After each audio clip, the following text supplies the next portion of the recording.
बुढ़ापे में आपका सहारा कौन है? बेटा, बेटी या पत्नी? जान लोगे तो कभी दुखी नहीं रहोगे।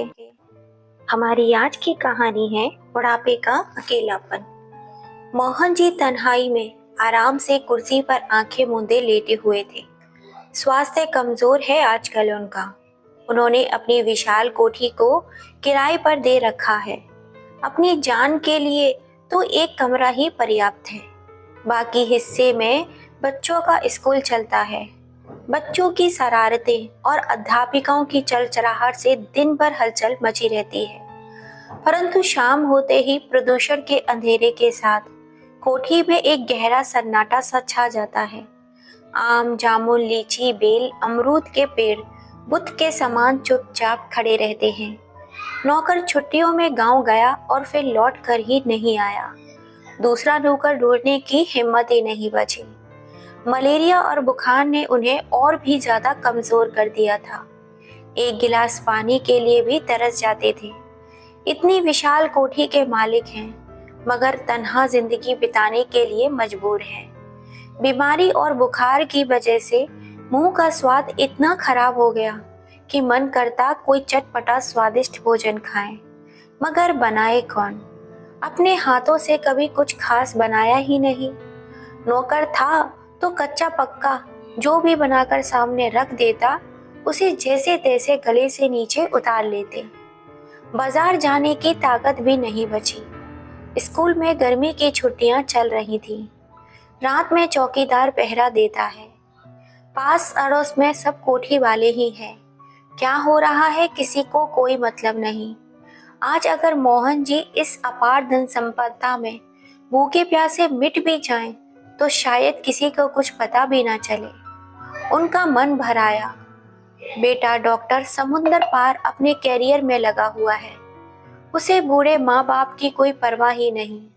पत्नी की मृत्यु के बाद उन्होंने कितनी तकलीफों और यत्न से बच्चों को पाला है, यही वह जताते नहीं। कभी भूल कर भी दूसरी शादी का नाम नहीं लिया।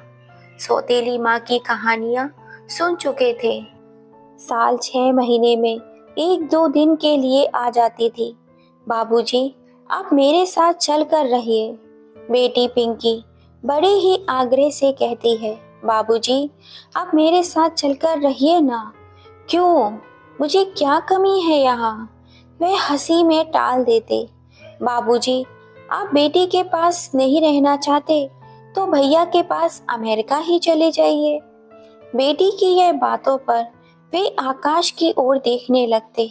अपनी धरती, अपना पुश्तैनी मकान, अपना इतना बड़ा व्यापार, अपना देश, अपनी माटी, यहाँ बसी तेरी अम्मा की यादें, इन सब को छोड़कर मैं 7 समुंदर पार कैसे चला जाऊं? यही तो मेरा बचपन और जवानी गुजरी है। देखना, एक दिन तेरा डॉक्टर भाई भी वापस अपनी धरती पर अवश्य ही आएगा। वे भविष्य के रंगीन सपने देखने लगते। फाटक खुलने की आवाज पर चौंक उठे। सपनों की कड़ियां टूट गई। अचानक घंटी बजी। कौन हो सकता है इस समय? मैं हूँ सुमन। अरे सुमन, तुम आओ, अंदर आओ। मोहन जी का चेहरा खिल उठा। सुमन उनके स्वर्गवासी मित्र की विधवा थी। बहुत ही कमास्ट, विपरीत परिस्थितियों में भी धैर्य न खोने वाली महिला। तुम्हारी तबीयत अब कैसी है? बोलते हुए मैं पास में रखी हुई कुर्सी पर बैठ गई। तुम्हें कैसे पता कि मैं बीमार हूँ? वे आश्चर्य से बोले। चौकीदार से पता चला। बस भागी भागी चली आई। उसी से पता चला कि श्यामू भी अपने घर चला गया है। मुझे क्या आपने गैर समझ रखा है? खबर क्यों नहीं दी? सुमन उल्हाने देते हुए बोली। मोहन जी खामोशी से सुनते रहे। यह उल्हाने उनके कानों में मधुर रस घोल रहे थे।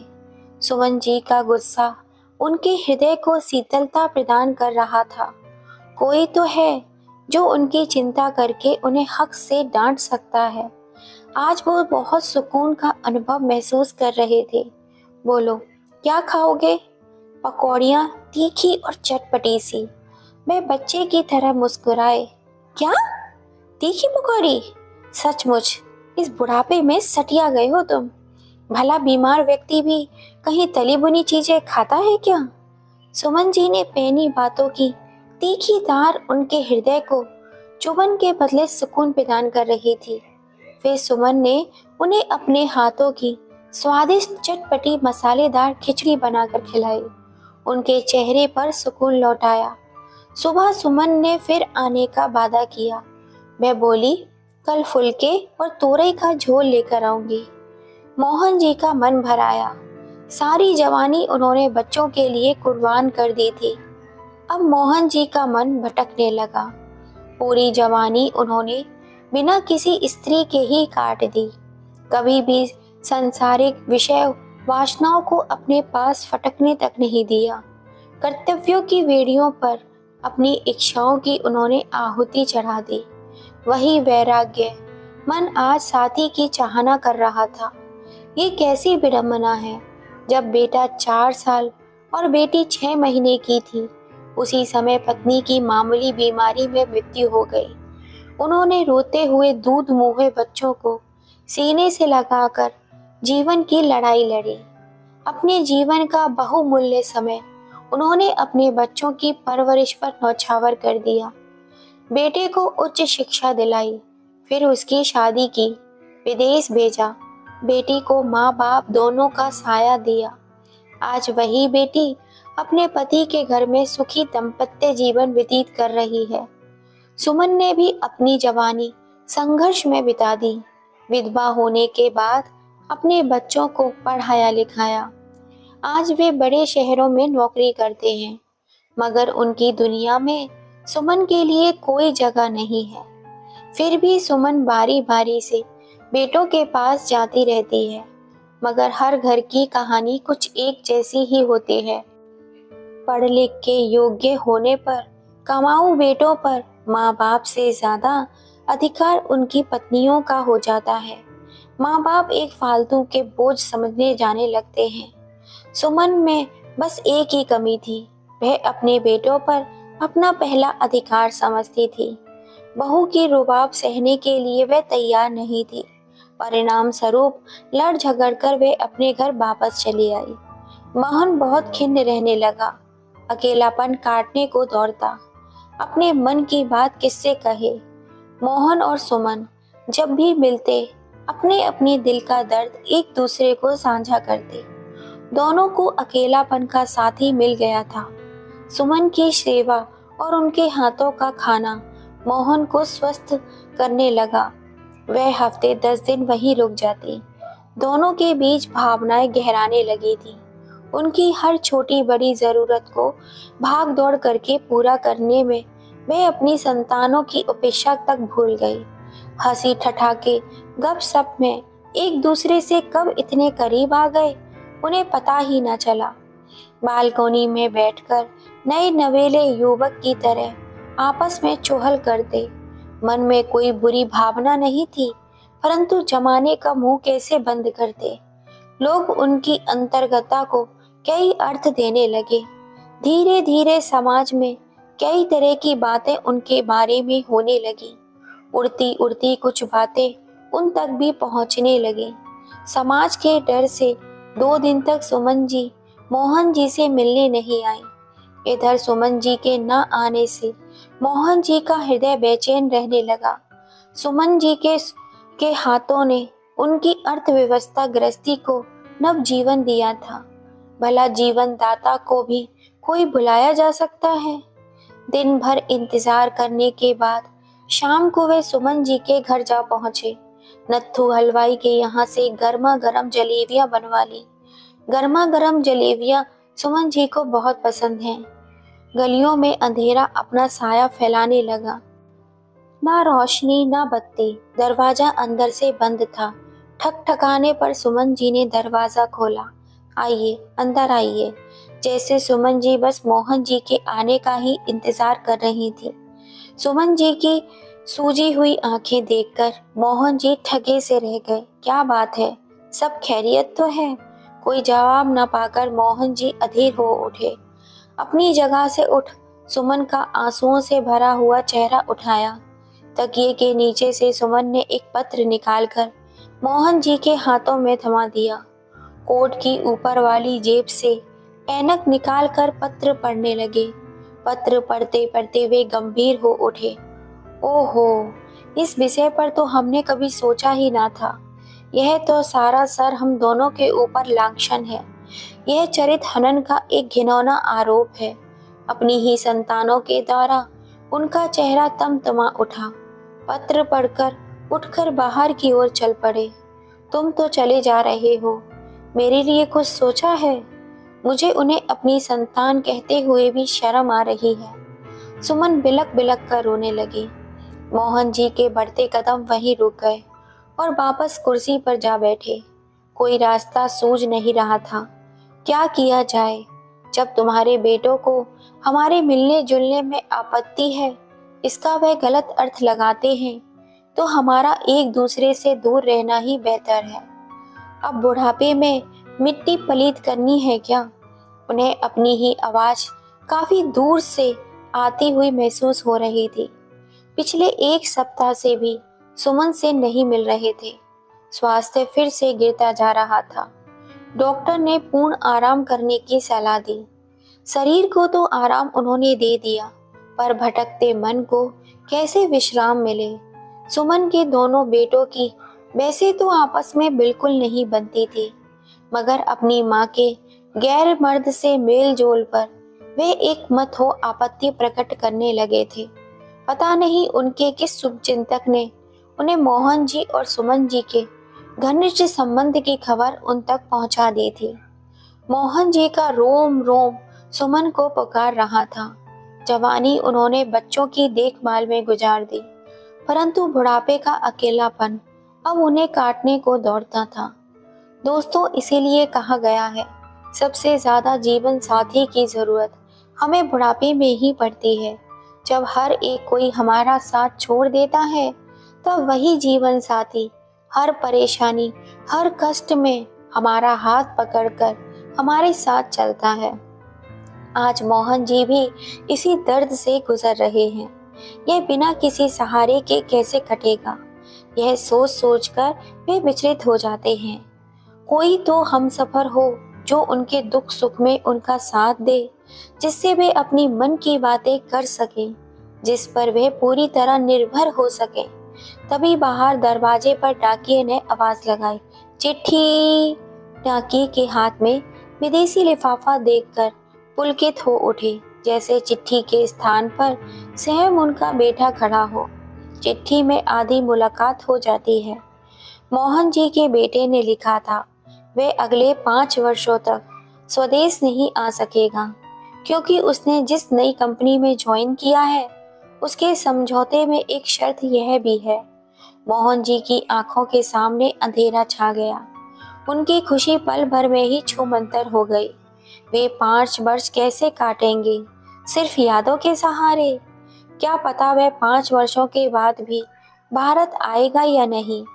स्वास्थ्य गिरता जा रहा था। कल किसने देखा है, बादों और सपनों के द्वार किसी कैद के मूर्त को बहलाया जा सकता है, हाड़ मांस से बने प्राणी को नहीं। उसकी प्रतिदिन की जरूरत है, मन और शरीर की ख्वाहिश है। आज तक उन्होंने हमेशा अपनी भावनाओं पर विजय पाई है, मगर अब लगता है कि थके हुए मन की आकांक्षाओं को ये कुचलना आसान नहीं होगा। इधर बेटी ने खबर भिजवाई कि उसके पति 6 महीने के प्रशिक्षण के लिए मुंबई जा रहे हैं। वह भी उनके साथ मुंबई जा रही है। वहां से लौटकर पिता से मिलने आएगी। वारी दुनिया, बेटा और बेटी सभी अपनी अपनी बुलंदियों के शिखर चूमने की होड़ में हैं। बूढ़े और अकेले पिता के लिए किसी के पास समय नहीं है। एक हमदर्द सुमन थी, उसे भी उनके बेटों ने अपने संकीर्ण विचारों की लक्ष्मण रेखा में कैद कर दिया। यह दुनिया बड़ी ही अजीब है, जहाँ संबंध सिर्फ स्वार्थ की बुनियाद पर टिके होते हैं। उनका मन कचोट उठा। मोहन, मोहन, कहाँ हो भाई? अचानक चमन लाल की आवाज सुनाई दी। अरे मोहन, कैसे हो? चमन लाल उनके पुराने मित्र थे। आओ आओ, कैसे आना हुआ? बिटिया की शादी के सिलसिले में आया था, सोचा तुमसे भी मिलता चलूं। बनवारी जी का जोरदार ठहाका का गूंज उठा। हंसना तो मोहन जी भी चाह रहे थे, परंतु हंसने के उपक्रम में सिर्फ होठ चौड़े होकर रह गए। चमनलाल जी की अनुभवी नजरों ने सब कुछ भांप लिया था। शुरू में तो मोहन जी टाल मटोल करते रहे, लेकिन धीरे धीरे दिल की बात खुलने लगी। चमनलाल ने समझाया, देखो मित्र, यह समस्या सिर्फ तुम्हारी और सुमन की नहीं है, हर उस विधवा और विदुर की कहानी है जिन्होंने अपनी जवानी कर्तव्य की बेड़ी पर नौछावर कर दी। अब उम्र के इस पड़ाव पर अकेले रह गए। अब तक शरीर में ताकत होती इंसान सब कुछ झेल लेता है, लेकिन जब शरीर कमजोर हो जाता है तब अकेलापन काटने को दौड़ता है। बच्चे अपने पैरों पर खड़े हो जाते हैं और माता पिता उन्हें बोझ लगने लगते हैं। यह तो दुनियादारी है। हम नई पीढ़ी को दोष नहीं दे सकते। हर कोई अपने ढंग से जीने के लिए स्वतंत्र है। मोहन जी ने गहरी सांस लेते हुए कहा, बात तो तुम्हारी सही है, लेकिन अगर सुमन और मैं हंस बोल लेते हैं तो दूसरों को आपत्ति क्यों होती है? चमनलाल जी ने गंभीरता से कहा, मैं तुम्हें सीधी और सरल भाषा में एक सलाह देता हूँ। तुम शादी क्यों नहीं कर लेते? उनकी आंखों में सीधे झांकते हुए चमनलाल जी ने सामाजिक सुझाव दे डाला। क्या शादी? मैं और सुमन? तुम्हारा दिमाग तो खराब नहीं हो गया? लोग क्या कहेंगे? हमारी संतानों पर इसका क्या असर पड़ेगा? जीवन की इस संध्या बेला में अब मैं विवाह करूं? नहीं नहीं नहीं भाई, ये बिल्कुल भी संभव नहीं है। मोहन जी चौंक गए। अब लगे ना तुम दुनिया और संतान की दुहाई देने। जब यही बात समाज ने और सुमन के बेटों ने कही तो तुम्हें बुरा लग गया। शादी करना कोई पाप है क्या? जीवन की संध्या बेला में आनंद से जीना वर्जित थोड़ी है। मनुष्य जन्म लेकर मृत्यु तक किसी न किसी के सहारे की तलाश में ही तो रहता है। सुमन और तुम अपने पवित्र रिश्ते को विवाह का सामाजिक माहौल लगाकर वैध बना दो। समाज भी यह एक प्रेरक उदाहरण बनेगा और देखना, काना फूंसियां अपने आप बंद हो जाएंगी।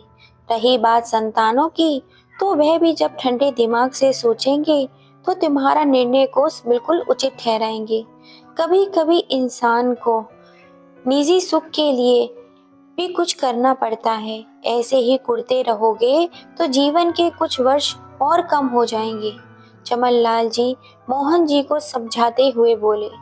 मोहन जी की सोच में पड़ गए। बोले, क्या सुमन मानेगी? चमनलाल ने कहा, तुम पुरुष हो, पहल तुम्हें ही करनी होगी। स्त्री चाहे जिस भी उम्र की हो, उसमें नारी सुलभ लज्जा तो रहती ही है। फिर चमनलाल के जाने के बाद मोहन जी आत्मविश्वास के साथ सुमन जी के घर की ओर चल पड़े।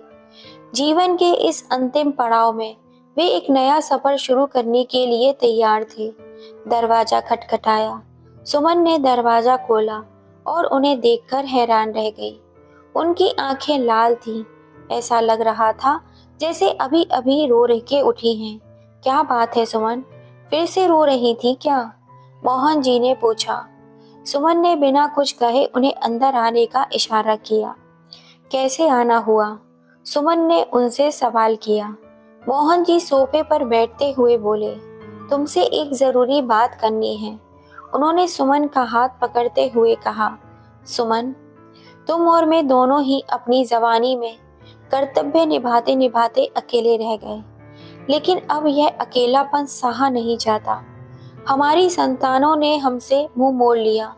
ऐसे में अगर हम दोनों एक दूसरे का सहारा बन जाएं, तो क्या गलत है? क्या तुम मुझसे शादी करोगी? सुमन की आंखें भर आईं। वह बोली, लेकिन दुनिया और समाज क्या कहेगा? बच्चे क्या कहेंगे? मोहन जी ने गंभीरता से कहा, दुनिया को जो कहना है कहने दो। हमें अपनी खुशी के बारे में सोचना चाहिए। जिन बच्चों के लिए हमने अपना सब कुछ न्यौछावर कर दिया, वही बच्चे आज हमें भूल गए हैं। अगर हमें अपनी जिंदगी के बाकी दिन हंसी खुशी बिताने हैं तो यह कदम तो उठाना ही होगा। सुमन फूट फूट कर रोने लगी। मोहन जी ने उन्हें चुप कराया और अगले ही दिन मंदिर में जाकर शादी कर ली। उन्होंने समाज के लिए एक नई मिसाल पेश की। अब सुमन मोहन जी की कोठी में रहने लगी। कुछ वर्षों तक उनकी वीरान कोठी में रौनक लौट आई। मोहन और सुमन ने जीवन की इस संध्या बेला में हंसी खुशी अपना जीवन बिताने का फैसला कर लिया। यह कहानी एक शक्त संदेश देती है कि जीवन के अब किसी भी पड़ाव पर अपनी खुशियां ढूंढना गलत नहीं होता।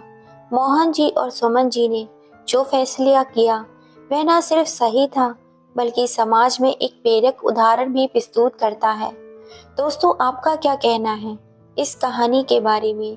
अपनी राय हमें कमेंट करके ज़रूर बताइएगा। क्या सुमन जी और मोहन जी ने शादी करके सही किया या गलत? प्लीज़ अपनी राय हमें कमेंट करके ज़रूर बताइएगा।